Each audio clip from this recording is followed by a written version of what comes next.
Dentro del curso de literatura lucana hay un punto muy importante, el carisma del Espíritu Santo, que veremos a continuación respondiendo a dos preguntas. ¿Puede el Espíritu Santo responder al mundo de hoy? ¿Cómo? Sin duda alguna la respuesta es sí. El Espíritu Santo responde al mundo de hoy como la presencia escatológica de Dios. Los profetas predijeron que en el tiempo de la restauración escatológica de Israel, Dios derramaría su Espíritu sobre su pueblo. El poder del Espíritu se enfocaría en el Rey, especial ungido de Dios, el siervo de Dios, pero también derramaría su Espíritu sobre todo su pueblo. El ministerio de Jesús cumple la expectativa de Isaías de que el Espíritu de Dios reposaría sobre su siervo y Rey, que traería la restauración a Israel. En Lucas, Jesús cita a Isaías 61, 1 y 2, al principio de su ministerio, y afirma que en él esta escritura se ha cumplido. Lucas 4, 18 y 19. Tal como Isaías dijo, la presencia del Espíritu de Dios reposaría sobre el siervo ungido de Dios. Durante este periodo, Ezequiel y Joel hablaron de la presencia del Espíritu que todo el pueblo de Dios. En Ezequiel 36, 26 y 27 dice: les daré un nuevo corazón y les infundiré un espíritu nuevo. Les quitaré ese corazón de piedra que ahora tienen y les pondré un corazón de carne. Infundiré mi espíritu en ustedes y haré que sigan mis preceptos y obedezcan mis leyes. La presencia del Espíritu no se disipa después de la ascensión de Jesús, sino que después de su posición a la derecha del Padre, Jesús derrama sobre sus apóstoles el Espíritu que le dio poder a su propio ministerio.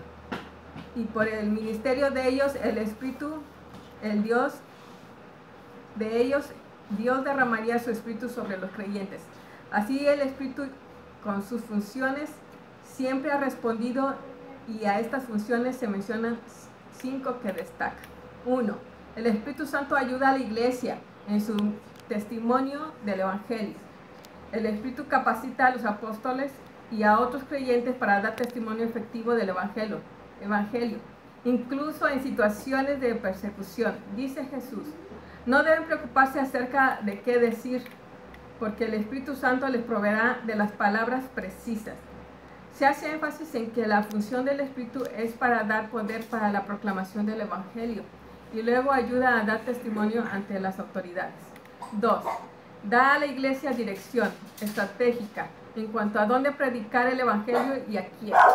El Espíritu dirige a Felipe, el Espíritu guía a Pedro, al centurión Cornelio. También el Espíritu impide a Pablo y a sus compañeros hablen la palabra en Asia, Bitinia, pero dirige a Pablo a Macedonia, a Acaya y a Jerusalén. 3. Enseña a la iglesia porque provee a la iglesia la enseñanza. Pablo da por sentado que el Espíritu Santo enseña a la iglesia mediante los dones de profecía y glosolalia interpretada, y valora especialmente la profecía como medio para edificar a la iglesia y para dar testimonio a los no creyentes. 4. Asegura la inclusividad de la iglesia. El Espíritu disuelve las barreras sociales y étnicas. 5. Preserva la santidad de la iglesia. Da poder a los creyentes para vivir vidas santas, conforme al Espíritu obra en ellos. Impulsa a responder al Evangelio por fe y empieza la obra transformadora. La obra transformadora que los hará una habitación aceptable a la presencia espiritual de Dios. Asimismo, el Espíritu de Dios responde hoy a la problemática familiar. Los problemas han llevado al grupo familiar a la desunión o destrucción, pero sabemos que el Espíritu Santo quiere ayudar a cada detalle de la vida familiar y que solo su intervención en los problemas familiares, Dios responde a través de su Santo Espíritu. Aún en los problemas más serios, la verdad es que el Espíritu Santo está ahí para cualquier problema que se presente en la familia, como discordias, ansiedades, envidias, rechazo, enfermedades, adulterio, problemas de finanzas, violencia intrafamiliar, entre otros. Ante cualquier problema, solo basta decir: ayúdame. Cuanto más reconocemos al Espíritu Santo y pedimos su ayuda, más descubrimos su presencia y capacidad de responder en todo lo que perjudique a la familia. Pregunta número 2. ¿El Espíritu Santo se recibe por fe o por experiencia? Se podría decir que se recibe por fe. Solo la fe cristiana tiene el Espíritu Santo. Pero la respuesta correcta es que se recibe por experiencia. Dios da evidencia a través de experiencias. El don del Espíritu Santo es siempre un fenómeno experimental, como fue para Elizabeth, Zacarías, Jesús, los discípulos en el día de Pentecostés, en la casa de Cornelio y los discípulos en Éfeso. Veamos cómo en el día de Pentecostés Dios envió señales audibles y visibles. El sonido parecía el del viento, las señales visibles parecían fuego. ¿Por qué fuego? Porque era común entre los judíos considerar el fuego como símbolo de la presencia divina. El Espíritu Santo había penetrado en todo su ser y les había llenado con poder. Por lo tanto, los profetas, Jesús y los discípulos expresan su convicción de que el don del Espíritu es una experiencia carismática. El autor Stromten Roger dice: la señal visible son las lenguas de fuego y las señales audibles son los sonidos de viento y de los discípulos que hablaban en otras lenguas. Como observa Pedro en su discurso de Pentecostés, la transferencia del Espíritu es una experiencia que la multitud podría ver como oír. Nunca es un asunto de fe y percepción, sino que es siempre una experiencia realidad.